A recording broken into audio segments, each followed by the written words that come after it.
folks, welcome back to another 2022. Things surprisingly are still going up. Right? Yeah, basement. Okay, today's video is on good old Dominaria's Dominatrix. As of filming this video, we are February 2nd, 2022.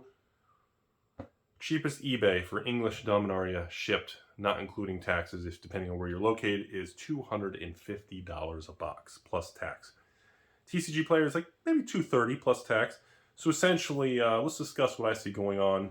And of course, the age-old question, what do we think is going to happen next on this product? So, first things first. Is anybody really surprised? I mean, come on. Are you really do you know? Like, okay.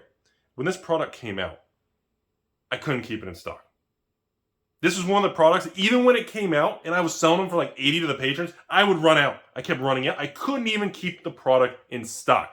This was a standard product from the day that was available. It sold nonstop. Throne of Eldraine did the same thing. It would just always run out, just constantly. Wizards couldn't even. Throne of Eldraine went through periods like War of the Spark. There were multiple 30-day periods that they just ran out and they were trying to print more. There were certain standard products that were so good, it ran out. It was tough to get even at release. It was tough to keep available even at release. And this is one of those products. So to see Dominaria hitting $250 with no signs of it stopping, again, just like I made the video the other day talking about, what was the other one? Battle Bond. If you haven't seen that video, I guess you can watch. I don't really care. You can watch if you want. It doesn't make any difference. Similar to that video, from day one, this was a cheap product. The market accepted it with open arms. It was not priced at $250 MSRP, not a $1,000 VIP backroom basement Rudy shenanigans, no reach arounds. It was literally a good product, marketed cheap, engineered and well designed with Richard Garfield involved. It was a good product, folks. So when I see this, I say the same thing before. It's going to be a $500 booster box. And I'll be honest with you, in a longer term, if you want to be real long time frame, this type of product can become one of the kind of Silver Age style, non-stepsister attractive. This could be a $1,000 product. It has the characteristics. It has the limited availability. And simply put, people want the product. People still, I get random messages from comments, public, eBay, local people asking, hey, can you just sell me a box of it? And the little bit I have left, I wish I even had a pallet of it. I don't even have a pallet. I wish I had it. You have to remember, the little bit even I have left, I say for box openings, and just because it was such an iconic piece of Magic history. And the cards in the box, expected values around $100. So unlike Battle Bond, that's $300 with $300 EV, Dominaria's $250 was still $100 EV. And that reinforces 10 times more impactful of people's passion for this set. This tells me even more that people want the product. They don't care about the card value. They don't care. They want the product because it was a special, unique, just time in Magic's history. And that reinforces to me why I think it's going to continue to go a lot higher. This has the ability, and it has the data, the lack of supply. There are more Battle Bond boxes for sale at $300 plus than there are Dominaria boxes at $300 plus. Dominaria, there is just not a, even though Rudy, it was a standard product, printed to oblivion, reprinted over and over for 2 years in standard. Well, number one, that's not correct. They did reprint it 2, 3, 4 times.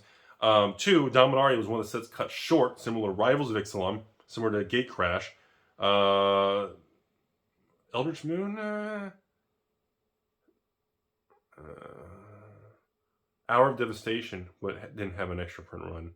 Anyways, this was one of the products that was the only. It was like this was a Time Spiral remaster situation, folks. Dominaria was selling out over and over, but for some reason it was still in standard, and they cut off production. Why Wizards make certain decisions? I'm assuming it has something to do with maybe the other items in the queue. They couldn't have print capacity. They didn't want to cut a new product or a new release schedule. It had to be something like that.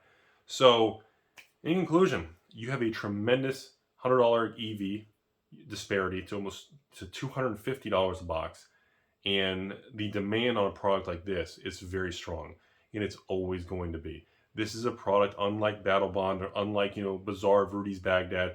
This was a product from day one that people obsessed over. This is a legendary piece of Magic history.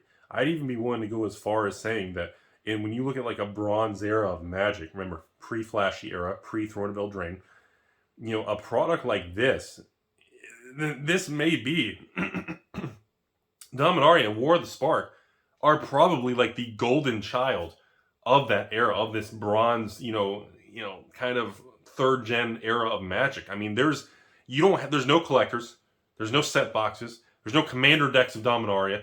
I mean, this was a product just like War of the Spark. It had one item, people fought for it nonstop. And again, that's why we've talked about this. War of the Spark's already over 150. Dominaria is 250. Battle Bond's 300. And these are all new products that I was discussing and Rudy was pumping and dumping with my own patrons and my own people and my own public YouTube channel, that everybody was saying, stay away, it's nothing's ever going to go up anymore. No matter how much negativity and bearishness you want, the market's going to march forward. No matter how negative you are in maybe the events in your life, it does not reflect the overall system in Papa Hasbro. Papa Hasbro is still flying up there in the Bezos rocket. It is still running. And I still think that a product like Dominaria, and by the way, should I go ahead and just mention it? I'm sure you already know. There's going to be a Dominaria 2 coming within like 12 months. We have Commander Legends 2, Dominaria 2, Jumpstart 2. And, I mean, you guys think they're going to make Jumpstart 2 and Commander Legends 2 and say, hang on, let's reprint the first version from 2 years ago? No! So again, even in 2022, the opportunity for this market is still out there for people to play in it. It's not easy money's been made, nothing goes up anymore. All the stupid pitchfork Timmies that want to talk you out of doing anything because you're excited, you have an idea. Don't listen to it, folks. Don't listen to it. Don't listen to it.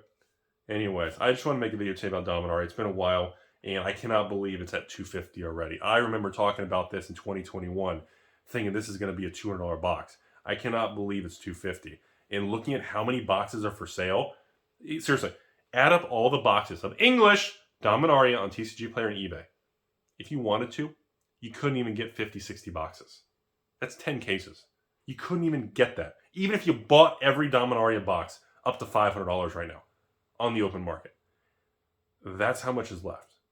And that is how bullish I am when it comes to certain products like this. And again, I'm not a licensed guy. I'm not a special broker. I'm just a guy who doesn't get haircuts in a basement. I'm a cat. But I'm just telling you what I see. And what I see is a market that is ripe to run. And just look at the data for yourself. If you think I'm wrong, comment below. And I don't have anything else to say. I guess I'm going to get something to eat.